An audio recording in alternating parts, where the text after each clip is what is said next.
लोक गायिका नेहा सिंह राठौर इन दिनों सोशल मीडिया पर चर्चा का विषय बनी हुई हैं और वो भी क्यों ना। 22 अप्रैल को पहलगाम में हुए आतंकवादी हमले के बाद से देखा जा रहा है नेहा सिंह राठौर ने जो विवादित पोस्ट अपने एक्स हैंडल पर डाला है उसके बाद से वो सवालों के घेरे में आ गई हैं और लखनऊ के हजरतगंज में उन पर देशद्रोह का मुकदमा भी दर्ज किया गया। ये मुकदमा कवि अभय प्रताप सिंह के द्वारा दर्ज कराई गई है। उनकी तरफ से ये कहा गया है कि नेहा सिंह राठौर ने जो विवादित पोस्ट डाला है उससे देश की संप्रभुता, देश की सौहार्दता और साथ ही साथ देश की शांति जो है वो भंग हो रही है। अब नेहा सिंह राठौर ने ये कहा है कि उनके पास पैसे नहीं है जिससे कि वो इस केस को लड़ सके। वकील को देने के लिए भी फीस नहीं है उनके पास। उनके जो अकाउंट में पैसे हैं उसकी भी डिटेल उन्होंने बताए हैं। लेकिन अब एक और एक्स हैंडल पर पोस्ट डाला है नेहा सिंह राठौर ने जिसमें उन्होंने ये कहा है कि 22 अप्रैल से अब तक भारत सरकार ने किया ही क्या है।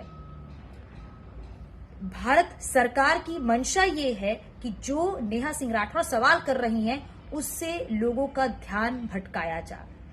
यानी जो सवाल बार बार किए जा रहे हैं नेहा सिंह राठौर की तरफ से उसका जवाब ना मिल पाने की वजह से यहां पर देखा जा रहा है कि उन्होंने जो पोस्ट डाला है उसमें साफ तौर पर भी यही कह रही हैं कि लोगों का ध्यान भटकाने के लिए उन पर ये देशद्रोह का मुकदमा दर्ज किया गया है, उन पर ये एफआईआर की गई है। इससे सरकार की नाकामी साफ तौर पर दिखती है। ये पहली बार नहीं है जब ऐसे बिगड़े बोल नजर आए हैं नेहा सिंह राठौर के। इससे पहले भी उन्होंने सरकार को लेकर, संगठन को लेकर और साथ ही साथ सिस्टम को लेकर कई सारे सवाल उठा चुकी हैं। अब देखने वाली बात यह है कि नेहा सिंह राठौर के पास पैसे नहीं है जिससे कि वकील की फीस दे सके। उनके पास जो पैसे हैं उसके बारे में भी उन्होंने जानकारी दे दी है, लेकिन जो वीडियो एक्स हैंडल पर पोस्ट किया है उसके बाद देखना होगा कि अब नेहा सिंह राठौर के पास क्या ऑप्शन बचता है।